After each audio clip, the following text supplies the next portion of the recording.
আসসালামু আলাইকুম ওয়ারাহমাতুল্লাহি ওয়া বারাকাতুহু। প্রিয় ভাইরা, এখন শুনছেন আমির জামান এবং নাজমা জামান রচিত প্যারেন্টিং নামক কিতাবটির 10ম পর্ব, আমার সন্তানের ট্রেনিং। সেদিন কিয়ামতে মানুষ নিজের ভাই, নিজের মা ও বাবা এবং স্ত্রী ও সন্তানাদি হতে পালাবেই। সূরা আবাসা আয়াত নম্বর 33 থেকে 37। কিছু প্রশ্ন। 1. আমার মৃত্যুর পর আমার সন্তান কি আমাকে গোসল দিতে পারবে? 2. আমার মৃত্যুর পর আমার ছেলে কি আমার জানাজা পড়াতে পারবে? 3. আমার মৃত্যুর পর আমার সন্তান কি সঠিক উপায়ে কুরআন সুন্নাহ মোতাবেক আমার জন্য দোয়া করতে পারবে? আমাদের দেশে আমরা হয়তো কখনোই এই বিষয়গুলো গভীরভাবে চিন্তা করে দেখিনি। মা বাবার জন্য এই 3টি কাজ মূলত সন্তানের জন্য বেশি প্রযোজ্য, কিন্তু দীর্ঘদিন ধরে আমাদের দেশে এই কাজের জন্য লোক ভাড়া পাওয়া যায় এবং সকলেই এই কাজগুলো টাকার বিনিময়ে মাদ্রাসার হুজুরদের দিয়ে করিয়ে থাকে। আমরা কি কখনো চিন্তা করে দেখেছি যে একজন মায়ের মৃত্যুর পর তার গোসল দিচ্ছে তার নিজের ইউনিভার্সিটি পাশ করা MBA মেয়ে? কয়টা ইঞ্জিনিয়ার ছেলে তার নিজের মা বাবার জানাজা পড়িয়ে থাকে? কয়টা ডাক্তার ছেলে তার নিজ মা বাবার জানাজা পড়িয়ে থাকে? যে ছেলে এত কঠিন পড়াশোনা করে একজন বড় ডাক্তার হতে পারে, একজন ইঞ্জিনিয়ার হতে পারে, সে কেন নিজ বাবার জানাজা পড়াতে পারবে না? অথচ আমরা নিজ মা বাবার জানাজা পড়ানোর জন্য নির্ভর করি মসজিদের হুজুরদের উপর। মা বাবার মাগফিরাতের জন্য দোয়া করার জন্য ভাড়া করে মাওলানা নিয়ে আসি। ইসলামে জানাজার সালাতটা হচ্ছে মৃত ব্যক্তির জন্য দোয়া। রাসূল সাল্লাল্লাহু আলাইহি ওয়াসাল্লাম গ্যারান্টি দিয়েছেন যে মা বাবার জন্য সন্তানের দোয়া কবুল হয়, আর সেই কাজগুলো আমরা করাচ্ছি অন্যকে দিয়ে। আমার সন্তানের সালাতের ট্রেনিং। আমি কি জানি 10 বছর বয়স থেকে আমার সন্তানের উপর সালাত ফরজ? রাসূল সাল্লাল্লাহু আলাইহি ওয়াসাল্লাম বলেছেন, 7 বছর বয়স হলে তোমাদের সন্তানদের সালাত আদায়ের নির্দেশ দাও এবং 10 বছর বয়স হওয়ার পর এই জন্য তাদের প্রতি কঠোর হও এবং তাদের বিছানা পৃথক করে দাও। আবু দাউদ। অনেক মা বাবারাই সন্তানের 5 ওয়াক্ত সালাত আদায়ের বিষয়ে গুরুত্ব দেন না। কোনো মা বাবা হয়তো সন্তানদের মাঝে মাঝে তাগাদা দেন যে এই নামাজ পড়ো, কিন্তু এই পর্যন্তই শেষ। সে পড়লো কি পড়লো না সেই বিষয়ে তারা খুব একটা সিরিয়াস না। আমাদেরকে মনে রাখতে হবে, কেউ যদি 1 ওয়াক্ত সালাত ইচ্ছাকৃতভাবে ছেড়ে দেয় বা না পড়ে, তাহলে সে ইসলাম থেকে বের হয়ে যায়। তাকে তাওবা করে আবার ইসলামে ঢুকতে হয়। একটি বাচ্চার বয়স যখন 10 বছর হয় বা বালেগ হয়, তখন থেকে তার উপর 5 ওয়াক্ত সালাত আদায় করা ফরজ। সন্তান যদি 5 ওয়াক্ত সালাত আদায় না করে এবং 1 ওয়াক্তও ছেড়ে দেয়, তাহলে সেজন্য সন্তানের পাশাপাশি মা বাবাকেও আখিরাতের ময়দানে অপরাধী হিসেবে ধরা হবে। আমরা হয়তো সন্তানের কষ্ট হবে বলে তাকে ফজরের সালাতের জন্য উঠাই না, বা বারে বারে অজু করে সালাত আদায় করবে তার কষ্ট হবে মনে করে তাগাদা দিই না। কিন্তু আখিরাতের ময়দানে এই আদরের সন্তান মা বাবাকে আল্লাহর সামনে দোষারোপ করবে, বলবে, হে আল্লাহ, এরাই আমাকে সালাত আদায় করা শেখায় নাই, এরাই আমাকে সালাতের অভ্যাস করায় নাই, এরাই আমাকে সালাতের জন্য তাগাদা দেয় নাই, এদের জন্যই আমি বেনামাজি হয়েছি। কোনো মা বাবা মনে করেন এখন বয়স কম, এখন এই বিষয়ে বেশি সিরিয়াস হওয়ার কিছু নেই, বড় হলে করবে। এই ধরনের ধারণা একেবারেই ভুল। 5 ওয়াক্ত সালাত আদায় করা ফরজ, সে যেখানেই থাকুক না কেন। আমার সন্তান স্কুলে বা কলেজে বা ইউনিভার্সিটিতে জোহর ও আসরের ওয়াক্তে সালাত আদায় করে কিনা সে ব্যাপারেও খেয়াল রাখতে হবে। সেজন্য তাদেরকে সুন্দর করে বোঝাতে হবে, মোটিভেশন দিতে হবে এবং প্রয়োজনে কঠোরও হতে হবে। কোনোভাবেই এই বিষয়ে ছাড় দেয়া যাবে না। এই বিষয়ে সন্তানদের ছাড় দেয়া মানে তাদের জীবনে মারাত্মক ক্ষতি করা, তাদের জন্য অমঙ্গল ডেকে আনা, তাদের আখিরাত নষ্ট করা। আমরা স্বামী স্ত্রী যদি 5 ওয়াক্ত সালাত আদায়ে নিয়মিত না হই, তাহলে আজ থেকে আমাদের দুজনকেই নিয়মিত হতে হবে। যদি মা বাবাকে সন্তান 5 ওয়াক্ত সালাত নিয়মিত আদায় করতে না দেখে, তাহলে তারাও কখনো সালাত আদায়ে উৎসাহী হবে না। স্বামী স্ত্রী পরামর্শ করবে কিভাবে সন্তানদের সালাতের ব্যাপারে নিয়মানুবর্তী করা যায়। প্রথমে তাদের নরমভাবে বোঝাতে হবে, তাদের সাথে মোলায়েম ও ভাবগম্ভীরভাবে কথা বলতে হবে। সালাতের ব্যাপারে সর্বোচ্চ চেষ্টা করতে হবে। কাজ না হলে মৃদু ধমক দেয়া যেতে পারে। শুদ্ধভাবে সালাত শিক্ষা দেয়া। সালাতের সম্পর্কে আরও একটি গুরুত্বপূর্ণ বিষয় খেয়াল রাখতে হবে, আর তা হচ্ছে সন্তানদের সহি শুদ্ধভাবে সালাত শেখানো। বাজারে সালাতের প্রচুর বই পাওয়া যায় যা নামাজ শিক্ষা নামে প্রচলিত, কিন্তু তাদের বেশিরভাগই সহি নয়। অর্থাৎ আল্লাহ রসুল সাল্লাল্লাহু আলাইহি ওয়াসাল্লাম যেভাবে সালাত আদায় করেছেন তার উপর ভিত্তি করে নয়, অর্থাৎ সহি হাদিস ভিত্তিক নয়। সন্তানদের শুরু থেকেই সহি দলিল অনুযায়ী সালাতের শিক্ষা দিলে পরবর্তীতে আর কোনো সমস্যা হবে না। তাই শুদ্ধভাবে সহি হাদিস অনুযায়ী সালাত আদায়ের জন্য আমাদের প্রকাশিত 7 নম্বর বইটি সংগ্রহ করার পরামর্শ রইল। সন্তানদের নিকট জামাতে সালাত আদায়ের গুরুত্ব তুলে ধরা। জামাতে সালাতের উদ্দেশ্য কি, কেন আল্লাহ এর এত গুরুত্ব দিয়েছেন তা সন্তানদের নিকট তুলে ধরতে হবে। মহান রাব্বুল আলামিন কোরআনে যত জায়গায় সালাতের কথা বলেছেন তত জায়গায় বলেছেন আকিমুস সালাত, অর্থাৎ সালাত একাকী আদায় করা নয়, সালাত সমাজে প্রতিষ্ঠা করতে বলেছেন। আর জামাতে সালাত আদায় করাই হচ্ছে সালাত প্রতিষ্ঠার প্রথম ধাপ। রাসূল সাল্লাল্লাহু আলাইহি ওয়াসাল্লাম বলেছেন, লোকেরা যদি জানতো আজান দেয়া ও সালাতের প্রথম লাইনে দাঁড়ানোর মধ্যে কি পরিমাণ সওয়াব আছে, তাহলে তারা লটারির মাধ্যম ছাড়া সেগুলো হাসিল করত না। আর যদি জানতো সালাতে আগে আসার মধ্যে কি পরিমাণ সওয়াব আছে, তাহলে তারা সেদিকেই অগ্রবর্তী হওয়ার জন্য প্রতিযোগিতা করত। আর যদি জানতো ঈশা ও ফজরের সালাতের মধ্যে কি পরিমাণ সওয়াব আছে, তাহলে তারা হামাগুড়ি দিয়ে হলেও আসত। সহিহ বুখারী, সহিহ মুসলিম। রাসূল সাল্লাল্লাহু আলাইহি ওয়াসাল্লাম বলেছেন, যে ব্যক্তি আজান শুনে ওজর ব্যতীত মসজিদে না গিয়ে একাকী সালাত আদায় করে তার এ সালাত অগ্রাহ্য করা হবে। লোকেরা বলল, ওজর কি? রাসূল সাল্লাল্লাহু আলাইহি সাল্লাম বললেন, ওজর হলো ভয় ও রোগ। আবু দাউদ। জুম্মার খুতবার একটি শিক্ষণীয় বিষয় শেয়ার করা যাক। আমাদের মেয়ে ক্লাস 5-এ পড়ে এবং সে যে স্কুলে পড়ে সেখানে বাধ্যতামূলক জামাতের সাথে জোহর, আসর এবং শুক্রবারে জুম্মার সালাত আদায় করতে হয়।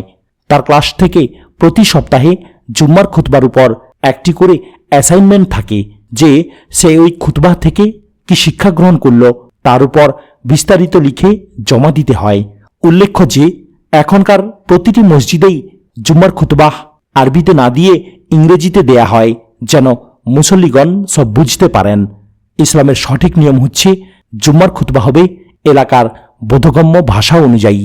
এ বিষয়ে কিছু টিপস। সন্তান মসজিদে যেতে না চাইলে কি উপায়ে তাকে উৎসাহিত করা যেতে পারে? মা বাবাদেরকে উপায় বের করতে হবে কিভাবে সন্তানদেরকে জামাতে নেওয়া যেতে পারে। হতে পারে এক এক সন্তানের জন্য এক এক রকম উপায়। মসজিদে বাচ্চা কাঁদলে কিভাবে সামলাতে হবে? বাচ্চা কাঁদলে তাকে আদর করতে হবে অথবা তাকে কোলে তুলে নিতে হবে। তার জন্য এমন খেলনা সঙ্গে রাখা যেতে পারে যেটা শব্দ হয় না বা কারো গায়ে ছুঁড়ে মারলে আঘাত লাগে না। মসজিদে বাচ্চা নেবার কারণে কেউ বাচ্চাকে ধমক দিলে উক্ত বাবা কিভাবে বুদ্ধিমত্তার সাথে উত্তর দেবেন? যদি কেউ বাচ্চাকে ধমক দেন তার উপর রেগে গিয়ে কোনো উত্তর দেওয়া ঠিক হবে না। সালাতের পরে তাকে কুরআন হাদিসের আলোকে বুঝিয়ে বলা যেতে পারে। রাসূল সাল্লাল্লাহু আলাইহি ওয়াসাল্লাম তার নাতিদেরকে পিঠে নিয়ে মসজিদে নববীতে সালাত আদায় করেছেন। ছোট বাচ্চা হলে ডাইপার পরিয়ে নেবে কিনা? ছোট বাচ্চা হলে অবশ্যই ডাইপার পরিয়ে নেবে। পরিবারের সাথে সালাত আদায়। সালাত এমন একটি গুরুত্বপূর্ণ ইবাদত যা দ্বীনের সাথে মানুষকে সম্পর্কযুক্ত রাখে। সালাত দ্বীনকে হেফাজত করে, আবার দ্বীনের প্রতি আকর্ষণও বাড়িয়ে থাকে। দ্বীনদার জীবন অতিবাহিত করার জন্য মানুষকে প্রস্তুত করে। শুরু থেকেই শিশুদেরকে নিয়মিত সালাত আদায় করার অভ্যাস গড়ে তুলতে হবে। তার এ ব্যাপারে অহেতুক স্নেহপ্রীতি এবং অতিরিক্ত নরম মনোভাব প্রদর্শন খুবই ক্ষতিকারক। বাবা বা মা যখনই সালাত আদায়ের জন্য দাঁড়াবেন তখনই অবশ্যই বাচ্চাদেরকে সাথে নিয়ে দাঁড়াবেন। এতে বাচ্চা ছোটবেলা থেকেই সালাতে অভ্যস্ত হয়ে যাবে। আল্লাহ তাআলার নির্দেশ হল, নিজের পরিবার পরিজনকে সালাতে তাকিদ অর্থাৎ আদেশ দাও এবং নিজেও তা দৃঢ়তার সাথে পালন করতে থাকো। সূরা তহা আয়াত নম্বর 132। ঈশার সালাত আদায় করা ব্যতিরেকে শিশুদেরকে শুতে যেন না দিই, শুয়ে পড়লেও উঠিয়ে সালাত আদায় করাই। ফজরের সালাতের জন্য প্রথম ওয়াক্তে তাদেরকে ঘুম থেকে জাগাই এবং সকালে উঠার অভ্যাস করাই। ছেলেমেয়েরা যদি অনেক রাতে ঘুমাতে যায় তাহলে তাদের ভোরে উঠতে খুব কষ্ট হয় এবং ফজর সালাত আদায় করাও কষ্টকর হয়। তাই তাদের সকাল সকাল ঘুমিয়ে পড়ার অভ্যাস করাতে হবে। যদি কখনো বাসায় সালাত আদায় করা হয় তখন পরিবারের প্রধান হিসেবে বাবা সালাতের ইমামতি করবেন। পেছনে স্ত্রী, সন্তান ও মা বাবা থাকলে সকলেই সালাত আদায় করবেন। সন্তানদের সিয়াম অর্থাৎ রোজা পালনের অভ্যাস করানো। অনেক মা বাবারাই সন্তানের এই বিষয়টাতে গুরুত্ব দেন না। মনে রাখতে হবে, ইসলামের 5টি স্তম্ভের মধ্যে সিয়াম বা রোজা চতুর্থতম। ইসলামের কোনো ফরজ হুকুম এবং ইবাদতের কোনো মাপ নেই। যার উপর যেটা ফরজ তাকে তা পালন করতেই হবে।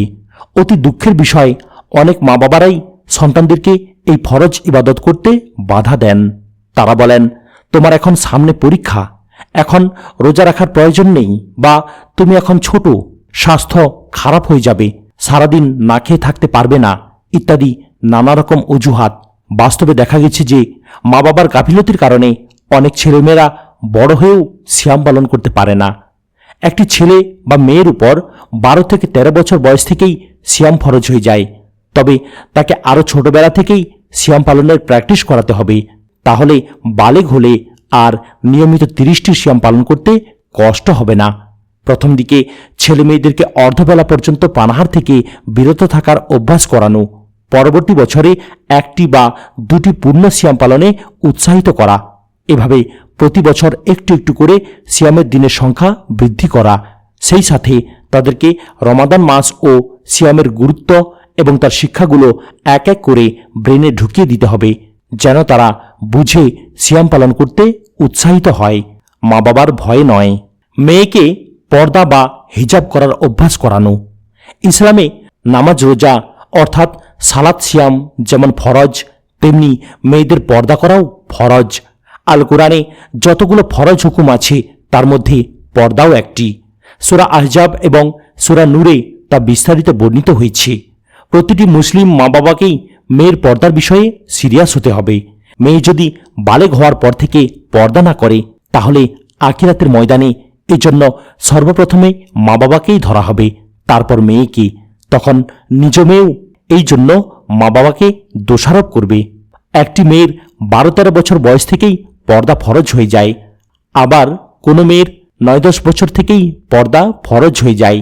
তাই যে সকল মেয়েদের শারীরিক বৃদ্ধি তাড়াতাড়ি হয় তাদের এই বিষয়ে আগে থেকেই সতর্ক থাকতে হবে। পর্দা হচ্ছে একটি মেয়ের নিরাপত্তা।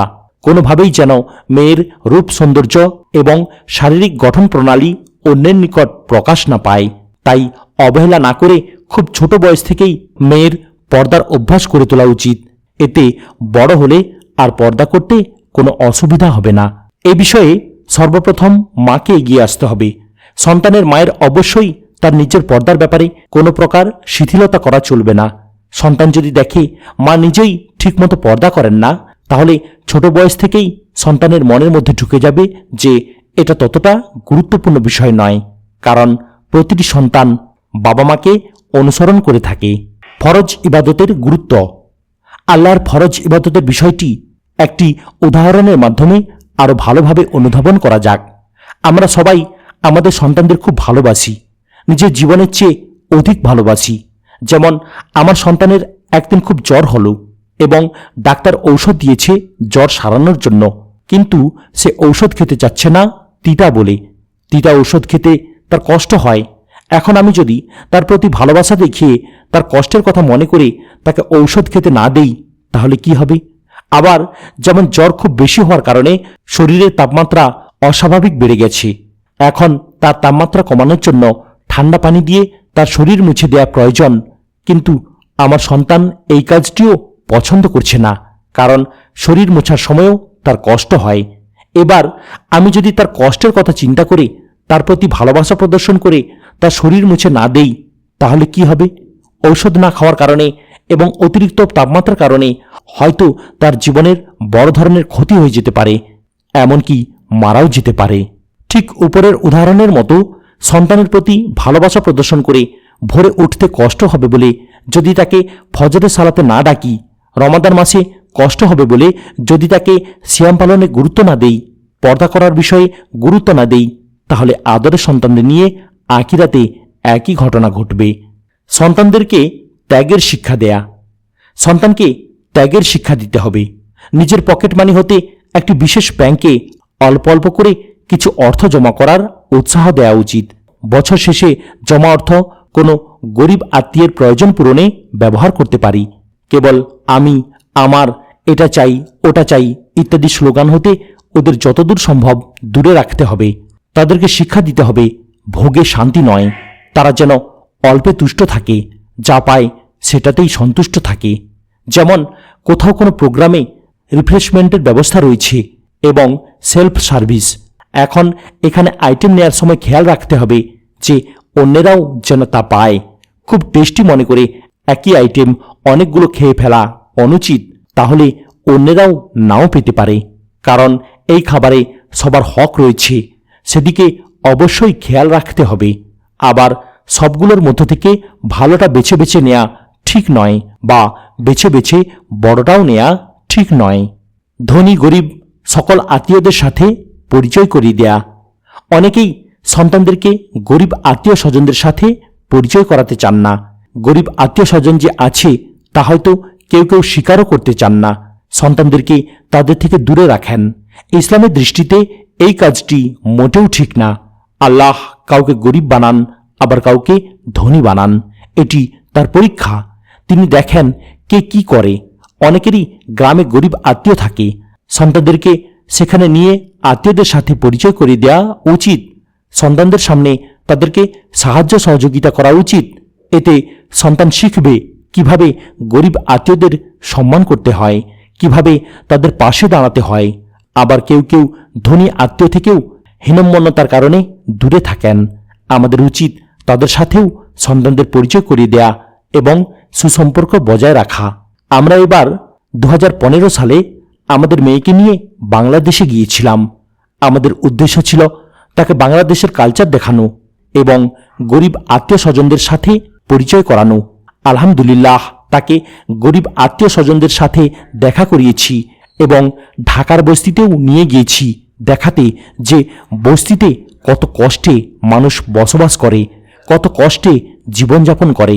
আমাদের মেয়ের দুটি মাটির ব্যাংক আছে, একটি মধ্যপ্রাচ্যে গাজার শিশুদের জন্য এবং অপরটি বাংলাদেশের শিশুদের জন্য। সে ওই ব্যাংক দুটিতে পয়সা ফেলে এবং ব্যাংক দুটি একসময় ভরে গেলে তা দিয়ে গাজা এবং বাংলাদেশের অসহায় শিশুদের সাহায্য করবে।